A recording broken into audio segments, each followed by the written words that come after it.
Magnum XL-200 at Cedar Point is an aerodynamics-designed hypercoaster that opened in 1989.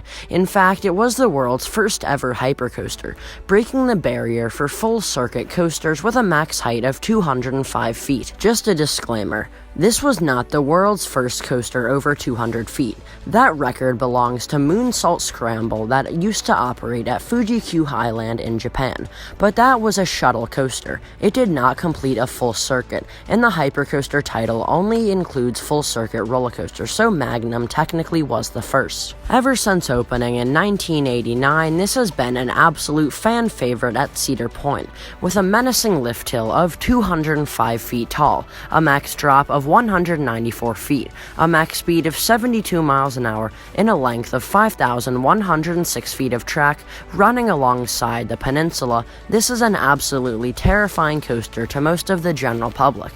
It also has a vertical angle of 60 degrees and a duration of 2 minutes. This coaster is actually known for kicking off the Coaster Wars, a period of time that lasted from about 1989 until 2007, where parks would only build rides and roller coasters if they broke some sort of record, trying to bring in guests from all over the world. Ever since opening in 1989, Magnum has been a fan favorite for both members of the general public and coaster enthusiasts. In fact, it was loved so much that it actually became an ace roller coaster landmark in 2004. So now that we've got that all over with, let's move on to dissecting Magnum's POV. As you crest the top of Magnum's lift hill, you get an absolutely gorgeous view of Lake Erie, but you don't get too much time to take in that view as you're already falling down the first drop. You ride back up into this very large camelback that doesn't provide all that much airtime, but it gives you some more time to take in that awesome view. A twisting dive to the ground sends you into your first tunnel. You pop back out into your first ejector-filled airtime hill, before entering a brief set of trim brakes and curving up into your turnaround, which consists of 2 bank turns.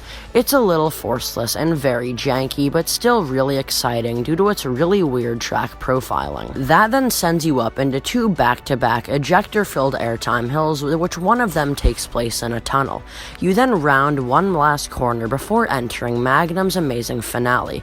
Just these 4 back-to-back ejector-filled airtime hills. All of them seems to throw you out of your seat more than the previous one.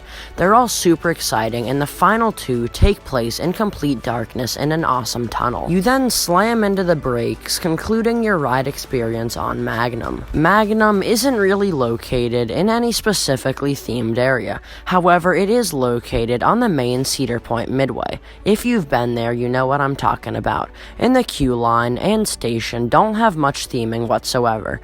I don't really know what a Magnum is, so I guess it would be hard to theme it, but at least both the queue line and station look very good with an awesome retro vibe. I've also been told by a few people that Magnum has a soundtrack, but I've never heard it, or at least I haven't noticed it, but I'm sure that if I do hear it, it'll be awesome since all of Cedar Point's other soundtracks are amazing. And the final thing to note is that Magnum does feature the traditional aerodynamics hypercoaster trains, which can also be found on their mine trains, and even in the same park on both Gemini and Cedar Creek Mine Ride. I'm pretty indifferent on these trains since they are a little tight and compact, but they have an awesome sleek look, and the lap bars are pretty small and they allow you to fully get that awesome airtime. So now it's time for me to give Magnum its final score, and it'll be receiving an 8.5 out of 10. The first time I rode this coaster in 2019, I really didn't like it, but when I rode it in the summer of 2020, I was a huge fan, and it shot way up in my rankings, and I now appreciate it for the awesome classic that it is, and I definitely recommend it to both roller coaster enthusiasts and members of the general public alike. But that's just me. What do you guys think of Magnum XL-200 at Cedar Point? Let me know in the comments down below, and if you enjoyed this video, be sure to leave it a like rating and subscribe if you want to see more roller coaster content here on Hangtime Thrills, and I'll catch you guys next time.